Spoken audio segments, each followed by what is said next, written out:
আমার পাগল মনে শত আবদার পূর্ণ কে করিবে, দেরি করে ফিরলে বাড়ি অভিমান কে করিবে। বাবা আমি তোমায় ভালোবাসি, যখন আমি থাকি সেইখানে গো বাবা কিছু দেন না বাবা তুমি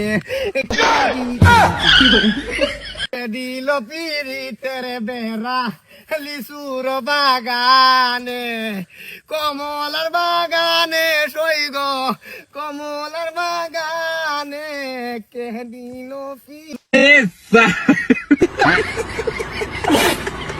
আইসা খেলে খাউম বেমা খুয়াশো মিনে সাফিন দরবাস। বাবা কে বাসা আছো? কি বাবা? বাবা কিছু ভিক্ষা দেন।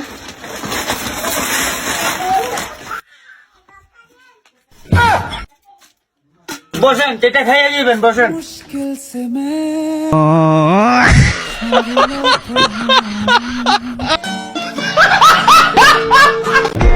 আরে বেটা কই লুকাইছো? এসএসসি এক্সামে ফেল হইছে, কি হইছে?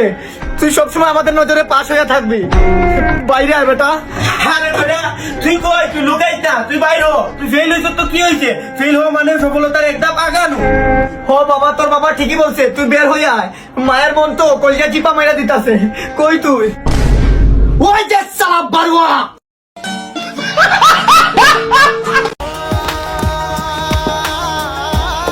আমার বন্ধু যখন শত্রু হয়েছে আমার মন ভেঙেছে, বুকের ভিতর যত্ন করে দুঃখ দিয়েছে আমার মন ভেঙেছে।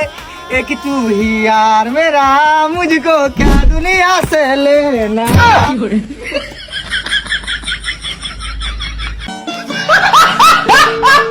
এই তুমি চোর নয়, তুমি কুষ্ঠকাঠিন্য, বাকি তো হয় মনোমালিন্য। কবি রবীন্দ্রনাথ। আপনার নাম আমি শুনছি, আপনি নাকি হাত দেখে মানুষের ভবিষ্যৎ বলতে পারেন। এইভাবে বলে না, কবি রবীন্দ্রনাথ আপনি নাকি হাত দেখেই ভবিষ্যৎ বলতে পারেন। আচ্ছা বলেন তো একটু। বিদেশ যাত্রা, কোটিপতি, নিসিংগাম আন্দা আগায়ম পদায় পারাবারন্দে। বাবা তোমার জীবনের 40টা বছর খুব কষ্টে কাটাইবা, খুবই কষ্টে যাবে তোমার দিনকাল। তারপর তো সুখ আসবে। না, তারপরের বছরে তুমি মরে যাবা। বাবা মনে না করলে যদি হাদিয়াটা দিতেন বাবা। না এটা লাগবে না, এটা আমি দিনে 30 বারের মতো পাইছি। কি রে, দেখে চলতে পারছ না? তোর বাপের রাস্তা নাকি? ভাইয়া আমার বাবা নাই।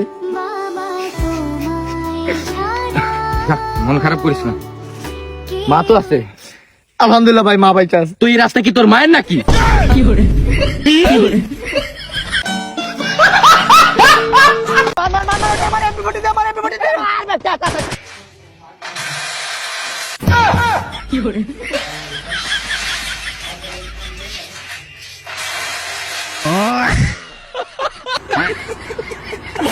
রাকিব, এরকম বৈশা বৈশা চিন্তা করলে জীবন চলবো না।